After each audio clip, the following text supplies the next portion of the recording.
Southeast Radio's Business Matters with Carl Fitzpatrick. Southeast Radio. Well, in 2015, Larissa Feeney established Ireland's first online accountancy practice. Since then, she has amassed over 2,000 clients from all over the country, and she plans to create 100 new jobs over the next 4 years. Larissa, before we discuss the business, provide us with an insight into your own career path. Sure, okay. So I actually had a little bit of a squiggly line into accountancy. I did my degree in hotel and tourism management and got a first-class honours degree in that, and then worked in hotels for a very short amount of time actually after I got my degree, and decided that I wanted to look for a job that was 9 to 5, Monday to Friday, any job whatsoever. And I found myself in an accountancy practice performing the role of director of first impressions, i.e. the receptionist at the front door. I was there for a year whenever I asked could I do my professional exams, and the partner, to his credit, said yes, and that's how I qualified. I stayed there and I qualified some 3 years later. And how did you identifying a niche in the market to create a new business called Accountant Online back in 2015? Well, when I left my training practice, I worked for a little while in industry, and I started to pick up some clients, especially when my children were young. And I had built up a very small client base when I decided to set up a website, as you do. And I did a little bit of research in the market to see what other accountants were doing. And I found there was a little bit of a trend in the UK towards online accounting. So I asked the company who was doing my website at the time to do a second website. So the very traditional Feeney and Co. website, and then to do a second website called Accountant Online. And I did that, and the two websites went live on the same day, and I followed Accountant Online. It climbed steadily over a number of weeks and months up through the Google pages. And actually the first call I got, Carl, was from a business in Cork. And that was my eureka moment, because I thought, here's me in Donegal and he was in Cork, and all of the accountants between me and him, and he chose me, and he was happy to work online. And that was the first and the beginning of it. Now, of course, Larissa, at that particular time, the accountancy sector was still seen as a very traditional sector. So did the prospect of an online accountancy firm cause you any problems with acquiring clients in general? Yes, it probably did. At the time, it was very, very new. It was really unheard of, actually. And I was greeted with scepticism by, I suppose, colleagues in the industry, by businesses. And it took a little bit of time to convince them that the service could be as good, if not better, than a traditional accountancy practice. And really, I did that by proving it. You know, it was the business grew in the early days by word of mouth, and we were referred from business to business. But certainly, it was ahead of the curve. It still is in many ways.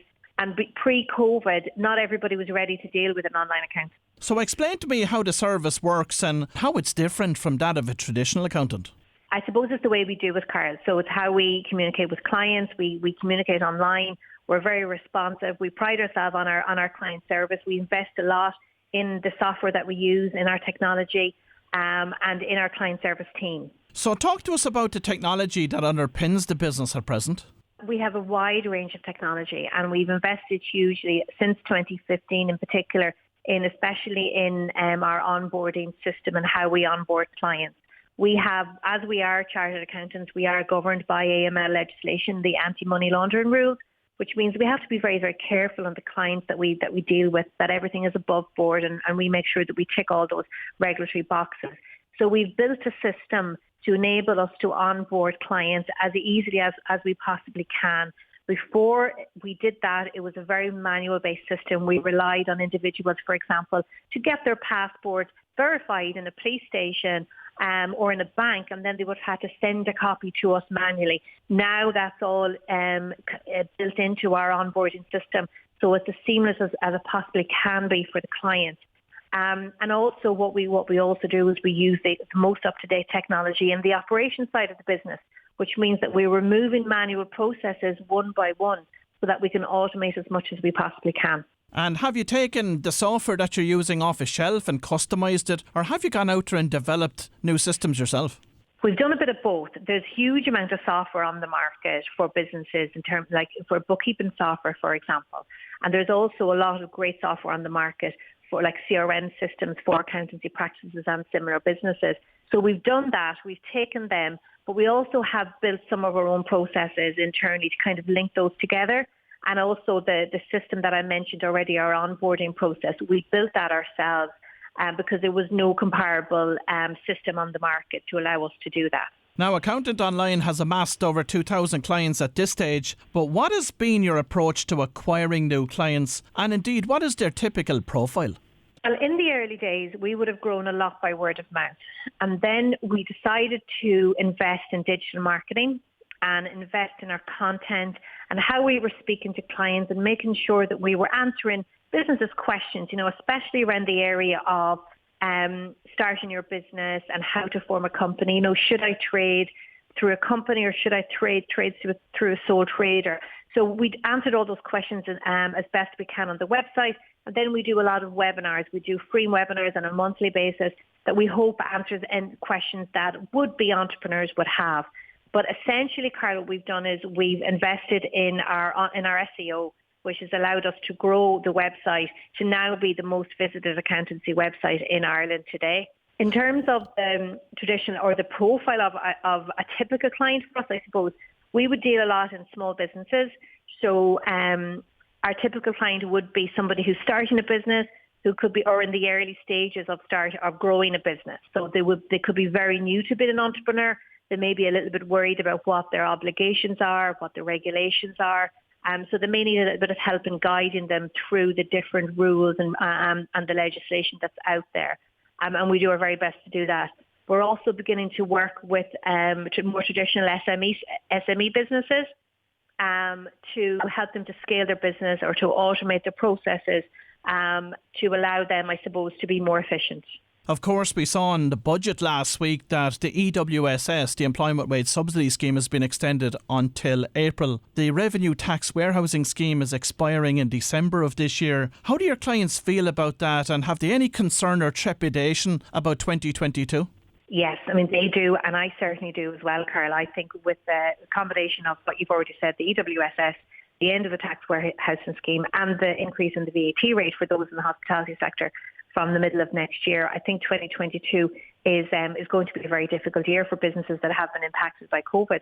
And they've already been through two incredibly difficult years, and there will be no support. After April, there will be no support at all for them. So I think there's a lot of worry out there, and I'm hearing that from our clients. And indeed, whenever I heard the budget last week, that's what I thought myself, that really there has to be some support for those businesses that, although they have, say for example, those businesses that have warehoused some tax debt, there is now no support there to allow them to, or to help them to repay that debt, or indeed to give them some further time to even trade through a successful year before they start to repay it. So that is worrying, yes. Do you see businesses turning to debt to be able to navigate their way through that next couple of years? Yeah, absolutely. I don't think that a lot of them will have any choice but to turn to debt, which is a concern.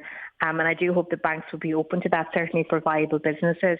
Or likewise, the other option, of course, is for revenue commissioners to work with businesses to allow them to repay that debt over a reasonable period of time. And I do find that in most cases, Carl, revenue commissioners are reasonable to deal with, and businesses who are concerned should enter into communication with revenue as soon as possible to hopefully come to an agreement on repaying that money. I am hearing that the revenue will provide an ability for businesses to repay that debt at an interest rate of 3% over up to 3 years. But is there a longer term solution required?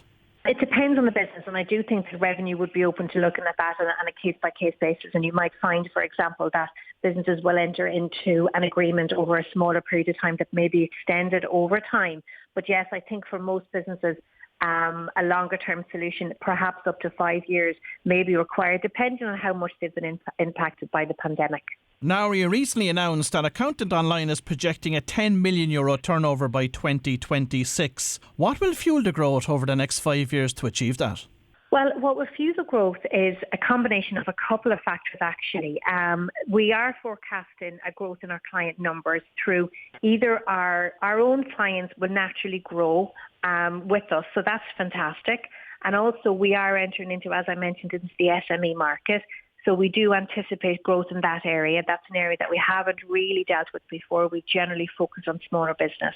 And then the economy itself is growing, and there is more of a positive attitude towards online working or dealing with online services as a result of the pandemic. And that has all stood in our favour. And in meeting this increased demand, the business will be creating over 100 jobs over the next 4 years. So what type of roles will be on offer, and specifically, what characteristics will you be looking for in candidates? Jobs will be on offer right across the business. So right from client services right through our technical team.